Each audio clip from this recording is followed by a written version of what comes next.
Tuloy ang paghatid ng GMA News sa mga nangungunang balita ngayong Miyerkules.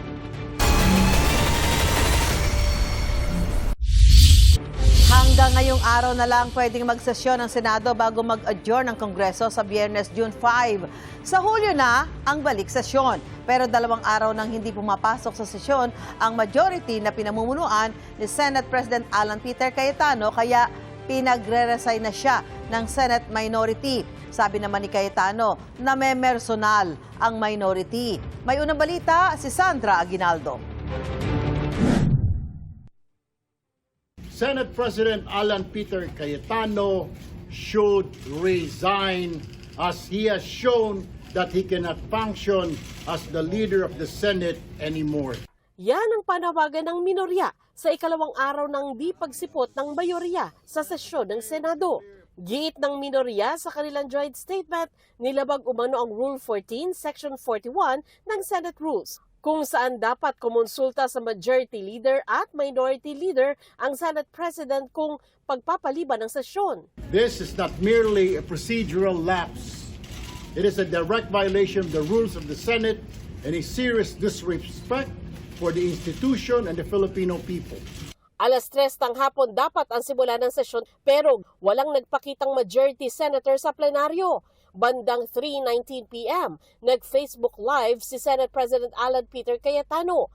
May hamon si Cayetano sa minorya. Kung may sapat na numero na raw sila na 13 senador, bababa na siya bilang Senate President. Sabi ko naman sa inyo, no? Pumili tayo ng 13, I'm ready to go anytime, any day. Basta't may 13 na.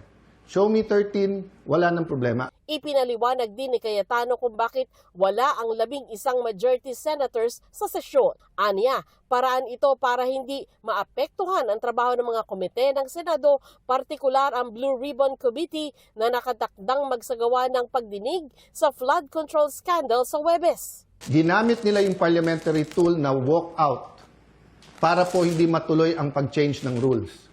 So ngayon po ang majority, ginagamit din po ang rules sa tama, morally, legally, to ensure na hindi agawin ang mga committees para po matuloy ang hearing ng Blue Ribbon sa Thursday. Sa kanilang press conference, itinanggi ng minorya na hinahadlangan nila ang pagdinig ng Blue Ribbon. Abuse po yan ng sinasabi niyang parliamentary rules ng Senado.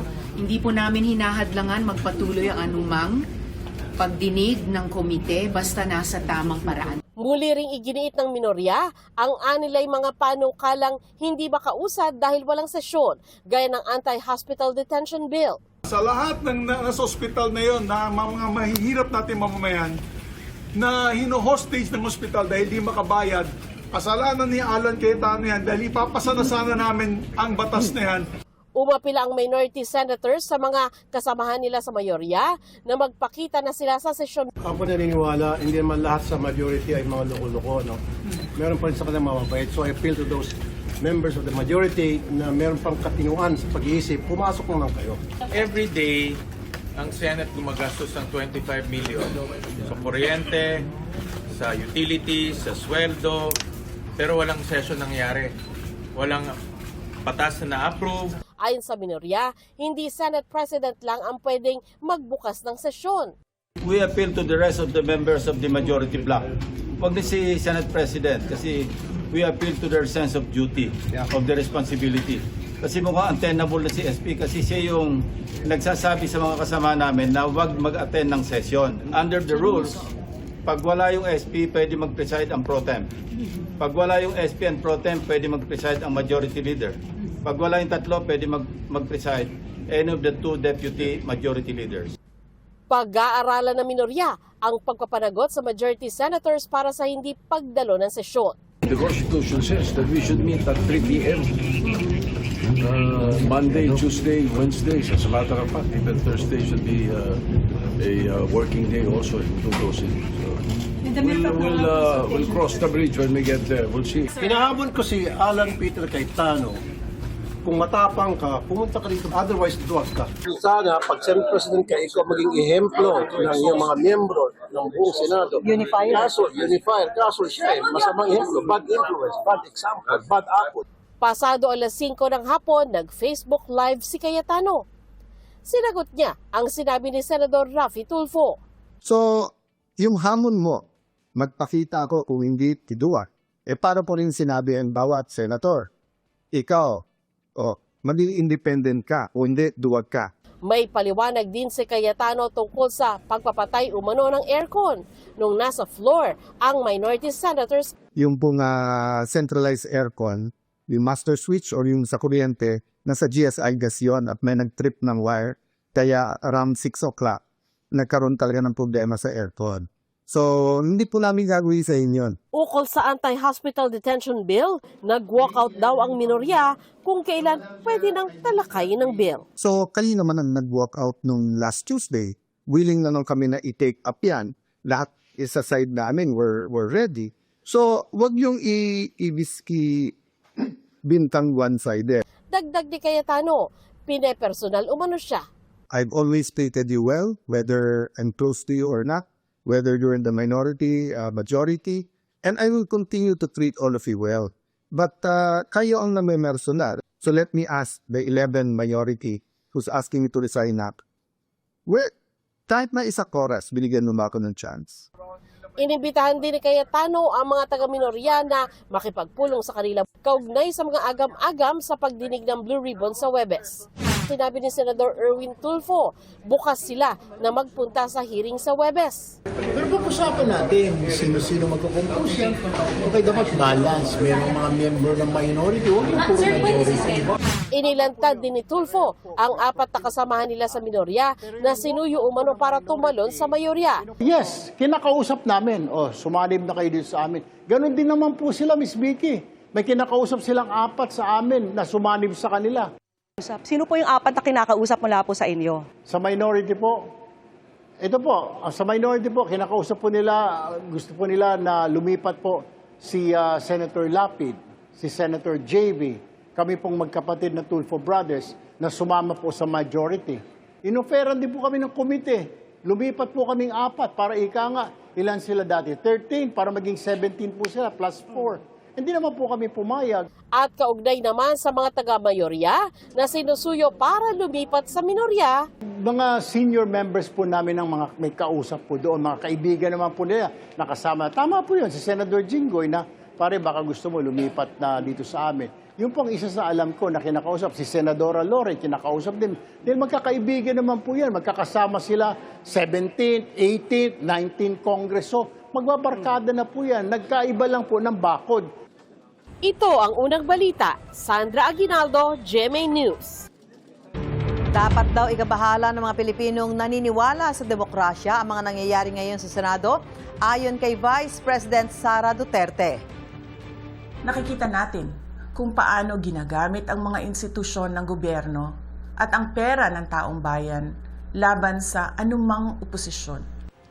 Ayon pa sa bise, sa halip na tutukan ng mga tunay na suliranin, ginagamit daw ang mga institusyong ng gobyerno para patahimikin umano ang mga boses ng mga hindi sumasang-ayon. Paniwala ng bise, dapat protektahan ang independence ng mga institusyon kabilang ang Senado at Kamara. Dapat daw ay malaya ang bawat senador at miyembro ng Kamara na gampanan ang kanilang mandato na naaayon sa konsensya at malaya sa pagbabanta at pananakot. Wala pang pahayag ang Malacanang, Senado at Kamara kaugnay sa mga pahayag ng bise.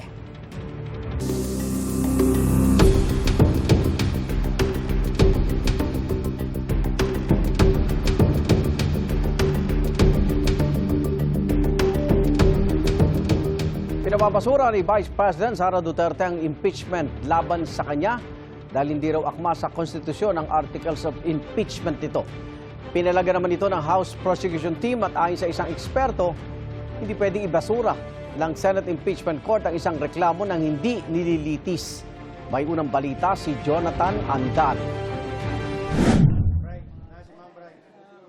Depektibo at hindi raw akma sa konstitusyon ng Articles of Impeachment. Ganyan inilirawan ni Vice President Sara Duterte ang impeachment complaint. Kaya ipinababasura niya sa impeachment court ang mga reklamo laban sa kanya. Kinontra ito ng House Prosecution Team. Wala doon sa Senate impeachment rules na pwedeng ipabasura ang impeachment. There are no options like dismissal, like remand, like clarification. Wala. Wala po yan sa mga options na ibinigay ng Constitution at ng Senate Rules on Impeachment. Ang option lang po na ibinigay sa atin is trial forthwith. And after trial, dalawa lang ang pwede nitong puntahan, either conviction or acquittal. Sabi sa Article 11 ng ating saligang batas, mayroong exclusive power ang Kamara na magsimula ng kaso ng impeachment. Kakailanganin din ng boto na hindi bababa sa 1/3 ng mga miyembro ng Kamara para sa magiging articles of impeachment. At sa oras na may articles of impeachment na, dapat magpatuloy agad ang paglilitis ng Senado. Paliwanag din ni UP Constitutional Law Professor Paulo Tamase, ang sinasabi sa saligang batas ay hindi pwedeng ibasura ng Senate Impeachment Court ang impeachment complaint nang walang paglilitis. Hindi pwede mag-decide yung impeachment court to dismiss the case. No? If you look at the text of the Constitution, what it says is trial. And trial involves really the presentation of evidence. Ang trabaho raw ng Senado, litisin ng articles of impeachment oras na hawak na nila ito. Dahil anya natapos na sa Kamara ang pagkilatis. And therefore, ang trabaho ng Senate now is not to second-guess or review what the House did. They are co-equal in government. So just as the House cannot review the Senate, the second cannot review the House. Binigyan din niya ang pagkakaiba ng impeachment court sa regular court kung saan maaring may basura ang kaso. Normally, in courts outside of the Senate, so in normal judicial courts, mayroon talagang mga preliminary grounds to dismiss a case on procedural issues. And the reason why the court does that is for one of many possible technical legal reasons. No? What we have is an impeachment proceeding that is really looking out for what is the truth on these important impeachable grounds or issues. Naisumitanak ng sagot ng Vice Presidente sa mga reklamo. Ayon sa House Prosecution Team, wala raw itong laman na sagot sa mga akusasyon. Ito ay maletang walang laman, parang wala naman silang sinagot, point per point. We were anticipating na finally makikita na natin yung kasagutan niya dito sa confidential fund, sa bribery, sa unexplained wealth, and even in threat. But apparently, ang laman ng sagot niya are constitutional issues again. I don't know if this is part of their legal strategy that up to this time, wala pa rin tayong nakikitang direktang sagot sa mga allegation of offenses. No? Puro technical issues daw ang mga ipinasang sagot ng bise at sa kabila ng mali-malitang dokumento, wala raw ipinasang ebidensya ang depensa para kontrahin ang mga aligasyon sa articles of impeachment. Sa July 6 ang simula ng trial ng vice-presidente at umaasa ang prosekusyon na hindi naaabot sa trial ang gulo ngayon sa Senado. Sana walang spillover dito sa impeachment trial. No? I hope they will be reminded that this is one of our constitutional duties to the sovereign Filipino people. There is no option to stop. There is no option to delay. The only option is trial forthwith. Itinanggi naman ni Luistro ang mga paratang na depensa na nag-fishing expedition ng mga kongresista at nag-trial sila sa House Justice Committee, bagay na dapat sa Senado lang pwedeng gawin. Pag-uusapan pa raw ng prosekusyon kung magpapasa sila ng sagot sa impeachment court ukol sa mga sinabi ng kampo ng bise. Para sa unang balita, Jonathan Andal, GMA News.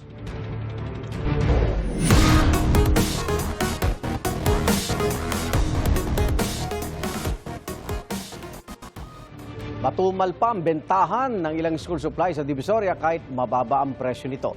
Price check tayo bago nyo yan i-add to cart. Sa unang balita live ni Jomer Apresto. Jomer!